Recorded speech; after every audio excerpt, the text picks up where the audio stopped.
Assalamualaikum warahmatullahi wabarakatuh. Bismillahirrahmanirrahim. Alhamdulillahi rabbil alamin. Wassalatu wassalamu ala sayyidina Muhammad wa ala alihi wa sahbihi ajma'in. Salam sejahtera kepada pelajar-pelajar Masjid Darul Ma'mur sekalian. Marilah kita teruskan pengajian kita ilmu tauhid dengan kitab Aqidatun Najin, yang mana kita telah membaca sehingga ke muka surat 34.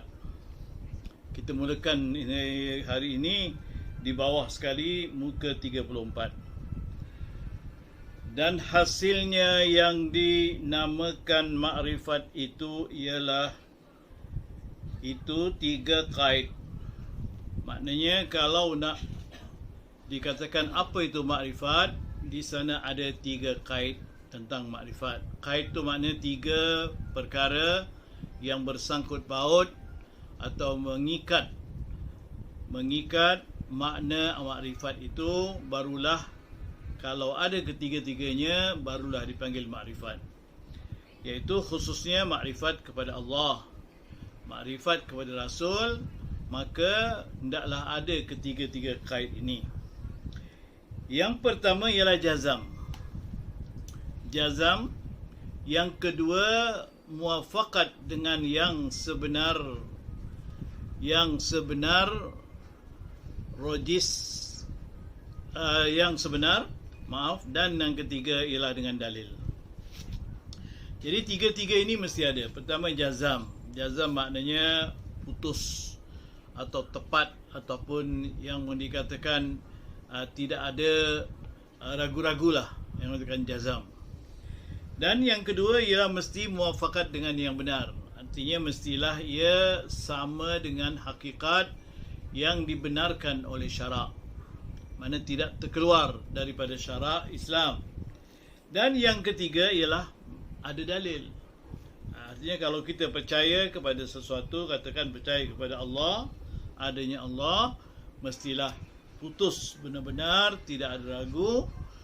Kemudian kita mestilah kepercayaan kepada Allah tadi tidak menyalahi syariat, iaitu memang benar dalam Islam. Mestilah kita wajib percaya kepada Allah atau percaya kepada adanya Allah Subhanahu Wa Taala. Dan yang ketiga ialah ada dalil. Mana kita ada dalil mengatakan Allah Taala itu ada. Terus sebagai contohnya, kita baca huraiannya seterusnya. Tetapi telah lalu sebutnya bahawa dalil yang dituntut atas mukallaf itu dalil jumli, iaitu ijmali jua, dan iaitu lemah ia daripada menetapkan dalil dan lemah ia daripada menghuraikan syubhah.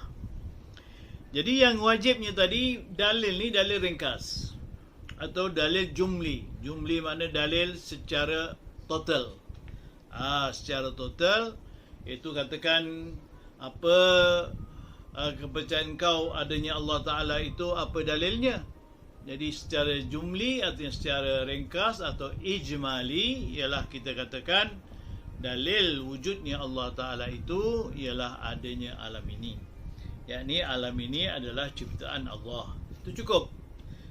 Yakni orang yang mengatakan cukup tu maknanya ialah makna dia lemah, makna dia tak berdaya untuk mencari dalil yang lebih luas atau dalil yang lebih panjang, atau dalam kata istilah dalil tafsil atau mufassal, dia tidak mampu, jadi dia cukup dengan dalil jumli tadi. Dan juga dia tentunya tak mampu untuk menghilangkan kekeliruan atau syubhah, iaitu kekeliruan yang boleh timbul daripada apa yang diiktikadkan itu. Dan sekurang-kurang dalil jumli itu, apabila ditanya orang baginya apa dalil tanda ada Allah Ta'ala, maka jawab ia makhluk ini. Itulah sekurang-kurangnya. Artinya kalau sekini kita cakap kita percaya yang Allah itu ada, Dan orang tanya apa dalilnya? Kita pun mengatakan dalilnya ialah makhluk ini, yakni alam ini. Jadi itulah cukup yang dikatakan dalil jumli. Dan kata musannif makna pengarang atau penyusun kitab ini, mengenal barang yang wajib bagi Allah Azza wa Jalla, artinya mengenal sekalian barang yang wajib, kerana difaham daripada lafaz ma itu daripada sirah umum. Itu kata musannif, iaitu apabila dikatakan wajib ke atas mukallaf mengenal apa-apa yang wajib bagi Allah Ta'ala, makna apa saja yang wajib, apa saja yang mesti. Sebagai Tuhan, apa dia sifatnya, maka itulah yang dikatakan ma. Kalau dalam bahasa asalnya, kerana kitab ini asalnya bahasa Arab, jadi makna ada ma. Ma tu apa yang secara umum, makna apa saja. Tetapi yang wajib mengenal atas jalan tafsir itu ialah 20 yang bagi akan datang sebutnya. Jadi kalau sekiranya diadakan ataupun diterangkan tentang yang wajib itu secara huraian atau secara lebih lanjut, maka yang wajib bagi Allah Ta'ala tadi ialah 20 sifat. Nanti kita akan terangkanlah, maknanya terangkan 20 sifat itu adalah sifat yang wajib bagi Allah Subhanahu wa Ta'ala. Tetapi makna itu secara huraian. Dan yang lain daripada 20 itu wajib mengenal atas jalan ijmal jua, dan iaitu segala sifat kamalat. Kamal makna kesempurnaan bagi Allah Ta'ala, seperti bahawa ia i'tiqadkan tiap-tiap sifat kamalat, yakni yang sempurna, itu wajib bagi Allah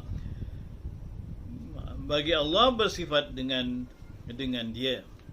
Jadi kalau nak lanjutkan lagi, maknanya bukanlah setakat Allah Ta'ala bersifat yang wajib 20 itu saja, tetapi secara ringkasnya atau secara jumlinya atau secara totalnya, wajib bagi Allah Ta'ala segala sifat-sifat yang sempurna. Apa saja sifat sempurna, walaupun tak ada dalam 20 tadi, maka wajib bagi Allah Subhanahu wa Ta'ala, kerana tidak ada makhluk yang boleh mengatasi ataupun boleh melebihi sifat Allah Ta'ala, kerana sifat makhluk tadi sentiasa kurang. Demikian lagi mengenal akan barang yang mustahil. Ada kalanya wajib atas jalan tafsil, iaitu 20 lawan dan 20 yang wajib. 20 yang wajib dengan tafsir itu. Dan ada kalanya atas jalan ijmal, iaitu segala lawan sifat kamalat yang tiada terhingga, yang kita i'tiqadkan segala sifat kekurangan itu mustahil atas Allah Ta'ala bersifat dengan dia. Kemudian juga mestilah mengetahui yang mustahil bagi Allah Ta'ala, yang mana secara tafsilnya yang mustahil ialah lawan kepada sifat-sifat yang 20 tadi. Artinya wujud, lawannya tiada, adam, qidam, lawannya dia maknanya bersedia, lawannya tidak bersedia, ini baharu, baqa artinya kekal, lawannya tidak kekal. Itu semua mustahil bagi Allah Ta'ala, iaitu fana. Kemudian mukhalafah lil hawadith, lawanan dengan segala yang baharu, lawannya mumatsalah lil hawadith, yakni mustahil Allah Ta'ala menyamai dengan benda-benda yang baharu. Kemudian qiyamuhu ta'ala binafsih, wajib bagi Allah berdiri sendiri, lawannya Allah Ta'ala mustahil Allah Ta'ala berhajat kepada sesuatu, kerana Allah Ta'ala maha kaya daripada berhajat kepada sesuatu. Dan wahdaniyah esa, lawannya ialah berbilang-bilang. Begitulah seterusnya, setiap satu daripada 20 tadi ada lawannya. Itu secara tafsil, makna lawannya itu mustahil.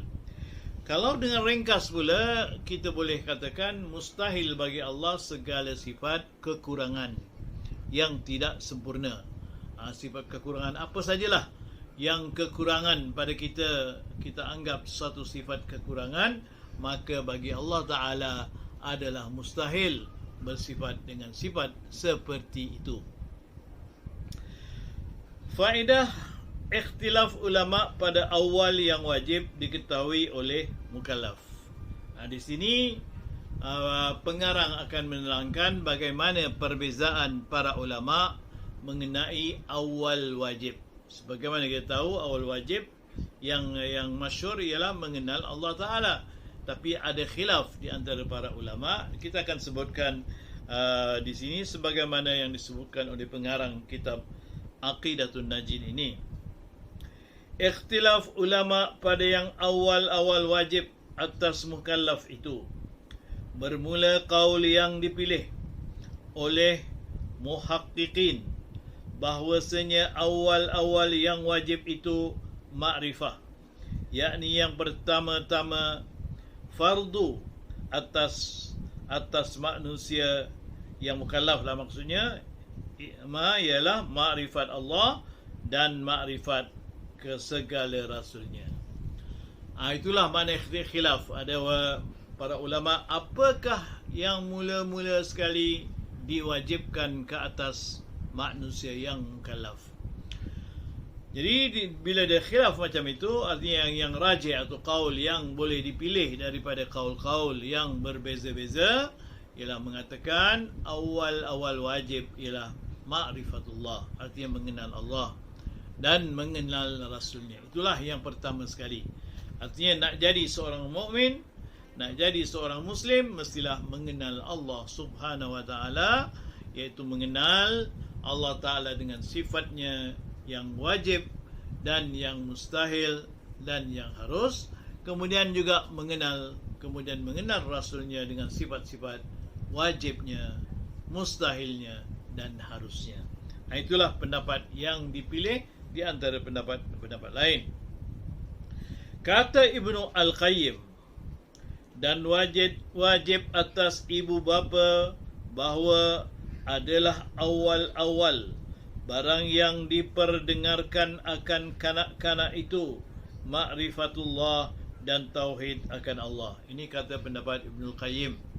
Jadi ibu dan bapa maknanya berkewajipan memberi kepada anak-anaknya pengenalan kepada Allah Subhanahu Wa Taala dan kepada Rasulnya, iaitu wajiblah diperkenalkan Tuhannya, apa yang wajib bagi Tuhan dan yang mustahil. Begitulah juga wajib dikenalkan kepada anak-anak akan Rasulnya, mana yang wajib dan mana yang mustahil. Dan bahawa diajarkan kanak-kanak itu apabila berakal ia akan barang yang wajib bagi Allah dan barang yang mustahil atasnya dan barang yang harus padanya. Inilah seterusnya, maknanya setelah mengenal Allah Ta'ala, tahu tentang Tuhan, iaitu tiada Tuhan yang disembah kecuali Allah, maka diwajibkan juga diajar. Iaitu diajar maksudnya, maknanya bukanlah bapa saja mengajar, maknanya hantarkan anak kepada guru yang mengajar untuk mengenal Allah Subhanahu Wa Taala, supaya anak itu mengenal mana sifat Allah Ta'ala yang wajib, yang mustahil dan yang harus. Ini pendapat Ibnul Qayyim. Dan diajarkan pula bahawasanya Muhammad atau Nabi Muhammad sallallahu alaihi wasallam itu diperanakkan di Makkah dan dibangkitkan dia menjadi rasul pun di dalam negeri Makkah.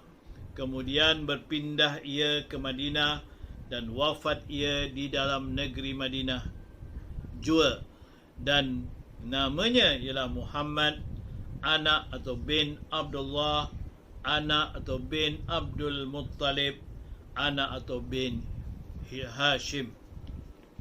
Jadi wajib anak-anak itu sekurang-kurangnya dikenalkan kepada Nabi Muhammad.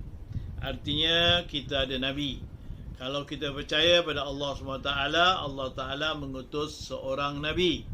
Nabi kita ialah namanya Muhammad. Kemudian Nabi kita ini ada sifat-sifat yang wajib baginya, sifat yang mustahil baginya atau atasnya, dan sifat yang harus. Jadi dia mesti dikenalkan Nabi itu apa. Nabi ialah Nabi ialah orang yang telah diperanakkan atau dilahirkan di Mekah. Yatim piatu, itu secara tafsir lah, artinya yatim piatu. Kemudian daripada Mekah diangkat atau dibangkitkan menjadi Nabi atau menjadi Rasul di Mekah. Kemudian Nabi tadi setelah umurnya lebih kurang 53 tahun, 53 tahun, baginda pun berangkat atau berpindah atau berhijrah ke Madinah. Kemudian beliau wafat di Madinah setelah menjalankan dakwah selama 23 tahun. Jadi mestilah dikenalkan kepada kanak-kanak begitu. Artinya siapa Nabi kita? Nabi kita bapaknya siapa? Iaitu Abdullah. Abdullah bapaknya siapa? Iaitu Abdul Muttalib. Abdul Muttalib bapaknya siapa? Iaitu Hashim. Ini semuanya mestilah, kalau boleh, maknanya sebagai bapa mengenalkannya. Bagi kita dalam masyarakat kita ini, tentunya kita serahkan kepada guru agama untuk menerangkan ini, kerana bapa-bapa bagi kita banyak masalah-masalah yang perlu dibuat. Jadi tak ada masa mungkin bersama anak ataupun tidak mengetahui dengan begitu mendalam. Kita serahkan saja kepada guru-guru sekolah untuk mengajarkan kepada anak-anak itu. Tapi pastikan yang mana kita juga mengiktikadkan atau mempercayai apa yang kita katakan ataupun ajarkan kepada kanak-kanak itu. Kata setengah ulama, bermula awal-awal yang wajib atas mukallaf itu nazar, yakni telik kepada alam ini hingga dikenal akan Tuhan yang menjadikan dia. Kemudian maka ia tasdiqkan dan dihimpunkan antara dua qaul ini dengan kata-kata yang awal. Yang wajib daripada yang dimaksud itu makrifat, dan awal-awal wajib daripada wasilah itu nazar. Jadi kata setengah ulama pula, bukanlah makrifat terus yang wajib pada mukallaf, tetapi dimulakan dengan nazar. Nazar ni maknanya berfikir, melihat, berkhayal, dan menggunakan akal. Iaitu orang yang berakal berfikir, apa dia dunia ini, apa yang dikatakan dunia, adakah dunia ini ada pemiliknya atau tidak, atau siapa yang menciptakan dunia ini. Kemudian dia akan berfikir, lalu wajib ia berfikir begitu sehingga ia sampai kepada pemikiran bahawasanya Allah Ta'ala lah yang menjadikan dunia ini. Sementara yang pertama tadi terus kepada makrifat kepada Allah dan Rasulnya. Tapi walau bagaimanapun, mengikut pengarang dalam kitab ini, dua-dua perkataan tadi disatukan. Iaitu disatukan bagaimana? Iaitu wajib mengenal Allah SWT. Kemudian bila mengenal Allah Ta'ala, hendaklah kita berfikir apa yang patut, yang wajib bagi Allah Ta'ala, dan apa yang mustahil, dan seterusnya. Jadi maknanya makrifat dan nazar tadi digandakan bersama-sama. Ada nazar bawa kepada makrifat, daripada makrifat membawa kepada nazar, iaitu kepada berfikir dan merenung. Dan makna wasilah itu ialah yang menyampaikan kepada yang dimaksud.